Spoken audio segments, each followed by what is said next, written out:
So this is the 58th and final talk in this collection, and this is simply entitled A Message from Thailand. And this message by Ajahn Chah was sent to his disciples in England whilst he was resident at a branch monastery called the Cave of Diamond Light, Wat Tham Sang Phet, just prior to the serious decline in his health during the rainy season of 1981. A message from Thailand. I have come up to Wat Tham Sang Phet for the rains retreat this year, mostly for a change of air as my health has not been so good. With me are a few Western monks, Santa, Babakaro, Pamuto, Michael and Samanera Gai. Also some Thai monks and a small number of lay people who are keen to practice. This is a pleasant and fortunate time for us. At the moment my sickness has subsided, so I feel well enough to record this message for you all.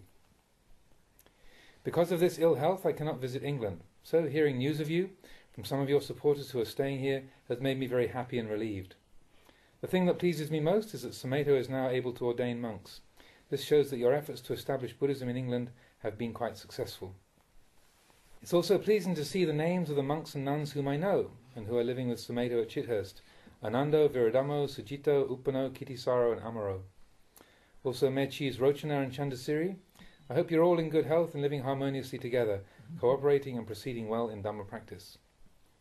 There are supporters both in England and here in Thailand who help me keep up to date with your developments.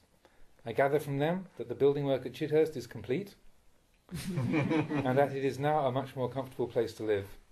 I often inquire about this as I remember my stay of 7 days there was quite difficult. Laughter.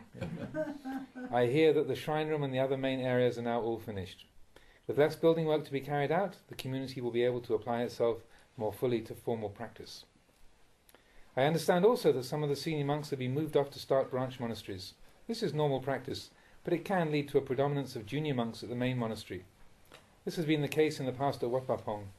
This can bring difficulties in the teaching and training of monks, so it's very important in these situations that we can help one another. I trust that Sumedho is not allowing these sort of things to burden him. These are small matters, quite normal. They're not a problem at all. Certainly there are responsibilities, but it can also be seen that there are none. To be the abbot of a monastery can be compared to being a rubbish bin. Those who are disturbed by the presence of rubbish make a bin, in the hope that people will put their rubbish in there. In actual fact, what happens is that the person who makes the bin ends up being the rubbish collector as well. This is how things are. It's the same at Wat Pong, it was the same at the time of the Buddha.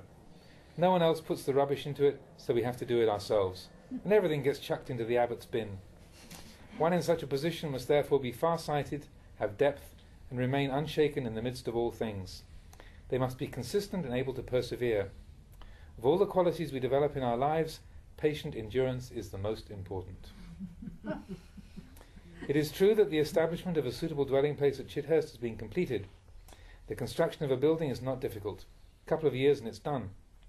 What has not been completed, though, is the work of upkeep and maintenance. The sweeping, washing and so forth have to go on forever. It's not difficult to build a monastery, but it's difficult to maintain it. Likewise, it's not difficult to ordain someone, but to train them fully in the monastic life is hard. This should not be taken as a problem, though, for to do that which is hard is very beneficial. Doing only that which is easy does not have much use. Therefore, in order to nurture and maintain the seed of Buddhism which has been planted at Chithurst, you must now all be prepared to put forth your energies and help. I hope that what I've said today has conveyed feelings of warmth and support to you. Whenever I meet Thai people who have connections in England, I ask if they've been to Chithurst. It seems from them that there is a great deal of interest in a branch monastery being there. Also, foreigners who come here will frequently have visited Wat Nanachat and have news of you in England as well. It makes me very happy to see that there is such a close and cooperative relationship between Wat Nanachat, Wat Pong and Wat Chithurst. That's all I have to say, except that my feelings of loving kindness are with you all. May you be well and happy, abiding in harmony, cooperation and togetherness. May the blessings of the Buddha, the Dhamma and the Sangha always be firmly established in your hearts. May you be well. A1